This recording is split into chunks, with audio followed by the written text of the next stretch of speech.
औषधे घेण्याची योग्य पद्धत. The right way to take medicines.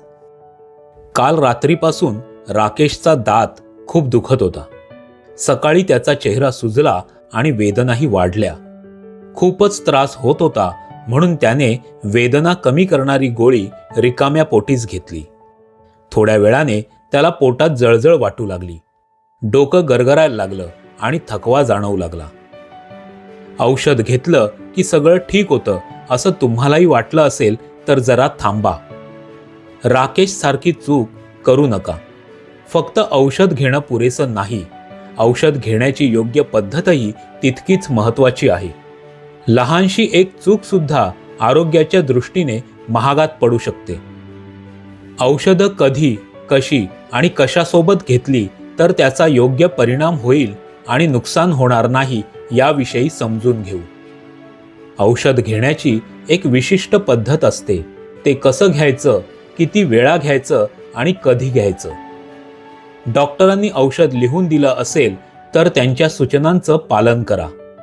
आणि जर OTC किंवा ओव्हर द काउंटर म्हणजे डॉक्टरांच्या प्रिस्क्रिप्शन शिवाय औषध घेतलं असेल तर त्यावरील लेबल नीट वाचा. उदाहरणार्थ, काही औषधं दिवसातून 2 ते 3 वेळा घ्यायची असतात. काही औषधं जेवणाआधी तर काही जेवणानंतर घ्यायची असतात. काही औषधं पाण्यासोबत तर काही जिभेखाली ठेवून घ्यायची असतात. आणि सर्वात महत्त्वाचं म्हणजे औषध घेण्याची योग्य वेळ. रोज एका विशिष्ट वेळी औषध घेतल्यास ते विसरण्याची शक्यता राहत नाही आणि औषधाचा अपेक्षित परिणाम होऊ शकतो. काही औषधं रिकाम्या पोटी जास्त परिणामकारक असतात. उदाहरणार्थ थायरॉईडची औषधं. पोटाला त्रास होऊ नये म्हणून काही औषधं जेवणासोबत घ्यावी लागतात. उदाहरणार्थ वेदनाशामक म्हणजेच पेन किलर्स किंवा अँटीबायोटिक्स. चहा, कॉफी, दूध किंवा फळांचा रस, विशेषतः द्राक्षाच्या रसासोबत औषधं घेऊ नका. पाण्यासोबत औषध घेणं कधीही चांगलं.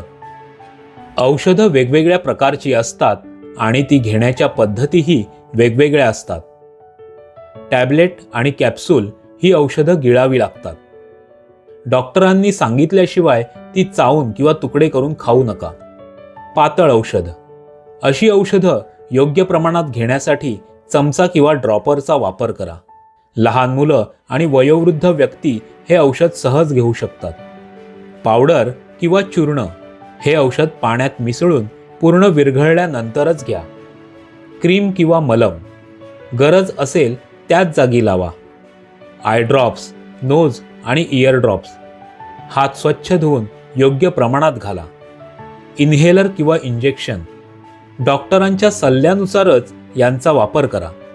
प्रत्येक औषधाचे काही ना काही साईड इफेक्ट्स म्हणजे विपरीत परिणाम असू शकतात. म्हणूनच औषध वेळेवर घेणं, सुरक्षित पद्धतीने ठेवणं आणि योग्य पद्धतीने त्याची विल्हेवाट लावणं आवश्यक असतं.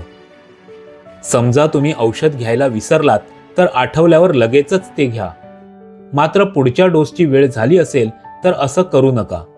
2 डोसच्या दरम्यान किती वेळ असला पाहिजे हे डॉक्टरांना विचारा.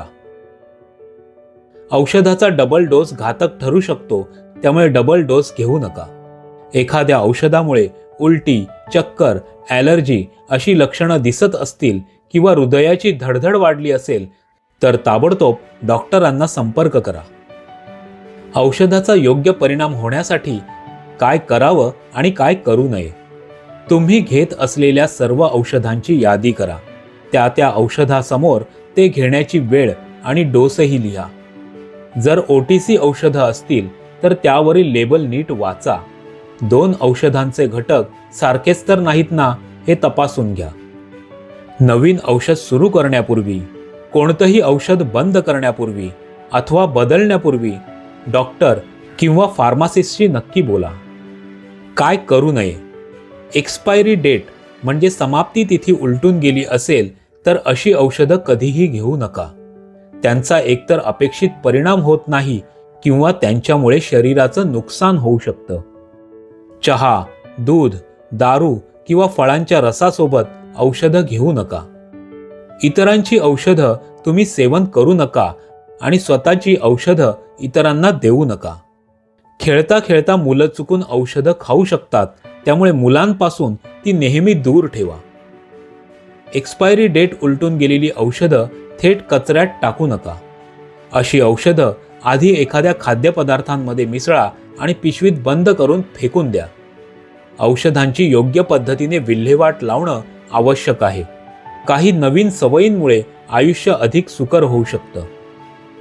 औषधं योग्य पद्धतीने घेतली तरच त्यांचं अपेक्षित कार्य घडून येऊ शकतं.